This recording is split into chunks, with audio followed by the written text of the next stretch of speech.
Tanda-tanda orang munafik itu ada 3, jika berbicara ia berbohong, jika berjanji ia ingkar, dan jika dipercaya ia berkhianat. Hadis riwayat Bukhari. Dalam riwayat lain, tanda munafik itu ada 3, walaupun orang tersebut puasa dan mengerjakan salat, lalu ia mengklaim dirinya muslim. Hadis riwayat Muslim nomor 59. Dari Abdullah bin Amr radhiyallahu anhu, ia berkata bahwa Rasulullah shallallahu alaihi wasallam bersabda, ada 4 tanda, jika seseorang memiliki 4 tanda ini, maka ia disebut munafik sejati tulen. Jika ia memiliki salah satu tandanya, maka dalam dirinya ada tanda kemunafikan sampai ia meninggalkan perilaku tersebut, yaitu, 1. Jika diberi amanat, khianat, 2. Jika berbicara, dusta, 3. Jika membuat perjanjian, tidak dipenuhi, 4. Jika berselisih, dia akan berbuat zalim. Hadis riwayat Muslim no. 58. Hendaklah kalian senantiasa berlaku jujur, karena sesungguhnya kejujuran akan mengantarkan pada kebaikan dan sesungguhnya kebaikan akan mengantarkan pada surga. Jika seseorang senantiasa berlaku jujur dan berusaha untuk jujur, maka dia akan dicatat di sisi Allah sebagai orang yang jujur. Hati-hatilah kalian dari berbuat dusta, karena sesungguhnya dusta akan mengantarkan kepada kejahatan dan kejahatan akan mengantarkan pada neraka. Jika seseorang sukanya berdusta dan berupaya untuk berdusta, maka ia akan dicatat di sisi Allah sebagai pendusta. Hadis riwayat Bukhari nomor 6094 dan Muslim nomor 2607. Tunaikanlah amanat pada orang yang memberikan amanat padamu dan janganlah mengkhianati orang yang mengkhianatimu. Hadis riwayat Abu Daud no. 3535, Tirmizi nomor 1264 dan Ahmad 3/414. Ibnu Abi Mulaikah pernah berkata, aku telah mendapati 30 orang sahabat Nabi Shallallahu alaihi wasallam, semuanya khawatir pada dirinya tertimpa kemunafikan. Hadis riwayat Bukhari nomor 36. Hadis riwayat Abu Musa al-Asy'ari radhiyallahu anhu, ia berkata, Rasulullah Shallallahu alaihi wasallam bersabda, perumpamaan orang mukmin yang membaca Al-Quran adalah seperti perumpamaan buah utrujah, baunya harum dan rasanya enak. Perumpamaan orang mukmin yang tidak membaca Al-Quran adalah seperti buah kurma, tidak ada baunya sama sekali namun rasanya manis. Perumpamaan orang munafik yang membaca Al-Quran adalah seperti buah raihanah, baunya harum namun rasanya pahit. Sedangkan perumpamaan orang munafik yang tidak membaca Al-Quran adalah seperti buah pria, tidak ada baunya sama sekali dan rasanya pahit. Hadis riwayat Muslim. Hadis riwayat Abu Sa'id Al-Khudri radhiyallahu anhu, ia berkata, bahwa beberapa orang munafik pada masa Rasulullah Shallallahu alaihi wasallam selalu tidak ikut serta bila Nabi Shallallahu alaihi wasallam pergi berperang.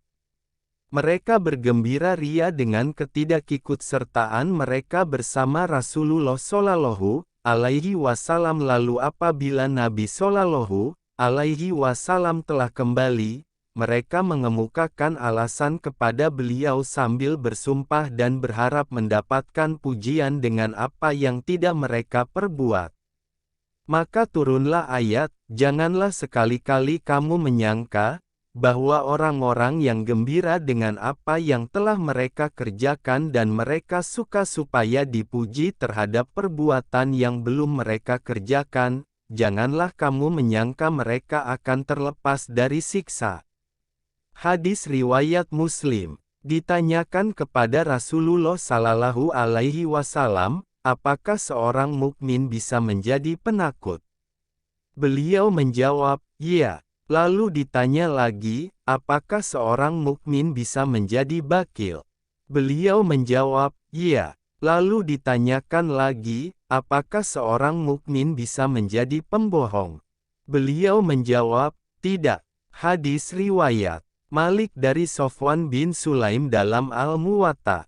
Hadis riwayat Abu Hurairah radhiyallahu anhu, ia berkata, bahwa Rasulullah Shallallahu alaihi wasallam bersabda, akan datang suatu zaman di mana seorang lelaki mengajak saudara sepupunya atau kerabatnya yang lain, marilah bersenang-senang. Marilah bersenang-senang. Padahal Madinah itu lebih baik bagi mereka seandainya mereka mengetahui. Demi Tuhan yang jiwaku berada dalam genggaman tangannya, setiap orang dari mereka yang meninggalkan Madinah karena tidak menyukainya, maka Allah akan menggantikan dengan orang yang lebih baik daripadanya. Ketahuilah, sesungguhnya Madinah itu seperti alat peniup api yang akan mengeluarkan segala yang kotor orang kafir dan munafik. Kiamat tidak akan terjadi sebelum Madinah mengeluarkan orang-orang jahat yang berada di dalamnya seperti alat peniup api yang menyisihkan kotoran besi. Hadis riwayat Muslim. Hadis riwayat Bara, radhiyallahu anhu, ia berkata, Nabi Shallallahu alaihi wasallam bersabda tentang kaum Ansor, yang mencintai mereka hanyalah orang yang beriman dan yang membenci mereka hanyalah orang munafik. Barang siapa yang mencintai mereka, maka Allah mencintainya.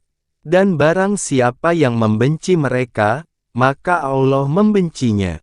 Hadis riwayat Muslim. Hadis riwayat Zaid bin Sabit radhiyallahu anhu, bahwa Nabi Shallallahu alaihi wasallam berangkat untuk berperang di Bukit Uhud lalu kembalilah sebagian dari mereka yang ikut bersama beliau sehingga terpecahlah para pengikut Nabi Shallallahu alaihi wasallam menjadi dua bagian. Sebagian mereka mengatakan kita akan bunuh mereka dan sebagian lagi berpendapat tidak. Lalu turunlah ayat, maka mengapa kamu terpecah menjadi dua golongan dalam menghadapi orang-orang munafik? Hadis riwayat Muslim. Hadis riwayat Anas bin Malik radhiyallahu anhu, ia berkata, di antara kami terdapat seorang lelaki dari Bani Najjar yang telah membaca surat Al-Baqarah dan surat Ali Imran serta pernah menjadi penulis wahyu Rasulullah Sallallahu alaihi wasallam. Lalu dia melarikan diri dan bergabung dengan ahli kitab yang menyanjung-nyanjungnya. Kata mereka, orang ini pernah menjadi penulis wahyu Muhammad. Sehingga mereka pun terkagum dengannya. Tidak berapa lama berada di antara ahli kitab, Allah menimpakan bencana kepada orang itu sehingga binasalah ia. Orang-orang ahli kitab segera menggalikan kuburan untuknya lalu menimbunkan tanah ke atas jasadnya. Keesokan harinya, bumi telah memuntahkan jasadnya ke atas permukaan. Mereka pun kembali menggali kubur dan menimbun tetapi keesokan paginya bumi telah memuntahkannya lagi ke atas permukaan. Kemudian mereka menggali dan menguburnya lagi. Namun keesokan paginya bumi kembali memuntahkannya ke atas permukaan lalu mereka pun membiarkan jasadnya terbuang. Hadis riwayat Muslim. Hadis riwayat Abu Sa'id Al-Khudri radhiyallahu anhu, bahwa beberapa orang munafik pada masa Rasulullah Sallallahu alaihi wasallam, selalu tidak ikut serta bila Nabi Sallallahu alaihi wasallam pergi berperang. Mereka bergembira ria dengan ketidakikutsertaan mereka bersama Rasulullah Sallallahu alaihi wasallam. Lalu apabila Nabi Sallallahu alaihi wasallam telah kembali, mereka mengemukakan alasan kepada beliau sambil bersumpah dan berharap mendapatkan pujian dengan apa yang tidak mereka perbuat. Maka turunlah ayat, janganlah sekali-kali kamu menyangka, bahwa orang-orang yang gembira dengan apa yang telah mereka kerjakan dan mereka suka supaya dipuji terhadap perbuatan yang belum mereka kerjakan, janganlah kamu menyangka mereka akan terlepas dari siksa. Hadis riwayat Muslim. Imam Muslim menceritakan dari Abu Musa al-Asy'ari, Rasulullah Shallallahu alaihi wasallam bersabda, siapa yang mati dalam keadaan tidak pernah berperang dan tidak pernah terbetik dalam dirinya, maka ia mati di atas cabang kemunafikan. Rasulullah Shallallahu alaihi wasallam bersabda, ada dua sifat yang tidak akan pernah tergabung dalam hati orang munafik, perilaku luhur dan pemahaman dalam agama. Hadis riwayat At-Tirmizi. Rasulullah Shallallahu alaihi wasallam bersabda, siapa yang menunaikan salat berjamaah selama 40 dengan memperoleh takbiratul ihram imam, maka ia akan ditetapkan terbebas dari dua hal, yakni terbebas dari neraka dan terbebas dari kenifakan. Hadis riwayat At-Tirmizi.